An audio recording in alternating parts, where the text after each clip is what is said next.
Високи сини планини, реки златни равнини.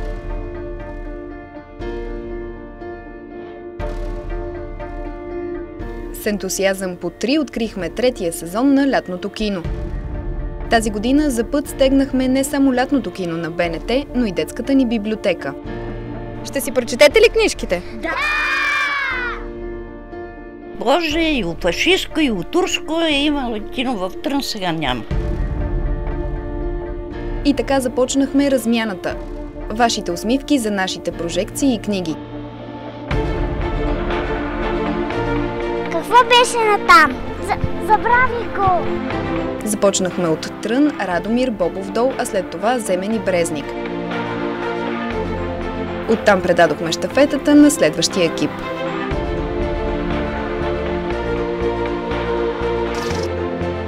Тази една седмица бе истинско приключение. От онези неочакваните, които ти се случват като на кино. Как да ви кажа, живота беше много хубав.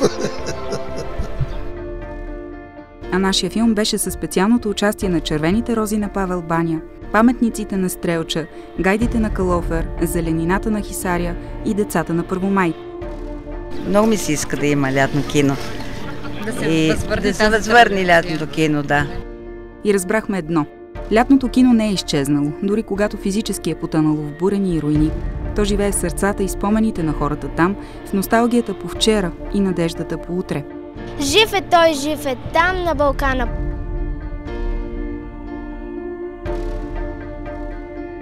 Спомен, който екипът ни с гордост дари на най-малките. Спомен, който всеки ден връщаме като на лента в съзнанието си с огромна любов.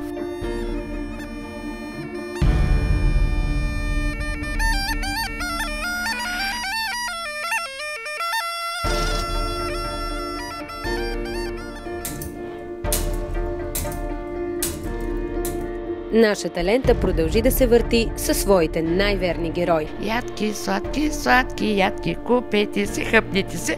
С тях създавахме история, като събирахме внимателно парченцата спомени град по град. Често пъти си плача на филм. Ама като видя смешно, пък и се смее, викам, ще кажа, та сигурно откачила.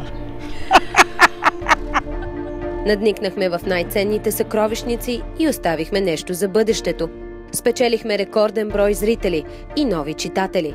От белия лист към белия екран откривахме и създавахме герои заедно. Прочетал съм 300 приказки. Времето се променяше. За първи път в продължение на 3 години се оказахме в клопката на един от най-големите ни страхове – дъждът. Късмет, късмет, ама и той ни изневери. От пътуващо лятно кино вече сме плуващо кино. И все пак, краят беше щастлив. Върнахме се, за да изпълним обещаното. Вчера какво ти четоха мама и татко? Вие четохте ми нещо, бе. И така продължаваме напред. Следваща прожекция, моля.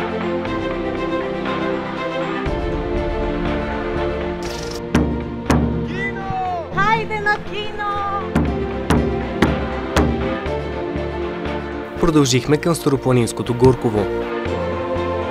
Град, в който използват стария киносалон в читалището за театър, танци, но не и за кино. Харманли пък имали 4 кина. Днес нито едно.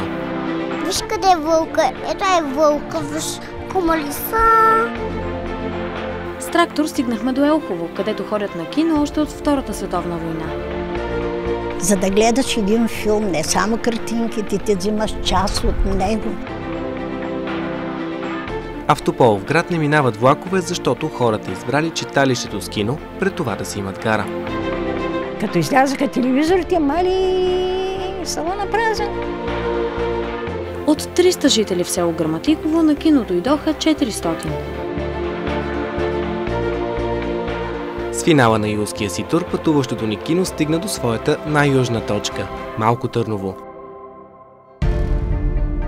Пътуващото лятно кино с БНТ 1 продължава и през август. С още 9 прожекции в София, Пловдив, Габрово, Плевен, Велико Търново, Шумен, Варна, Бургас. и Созопол. Входът е свободен. Среща точно под звездите.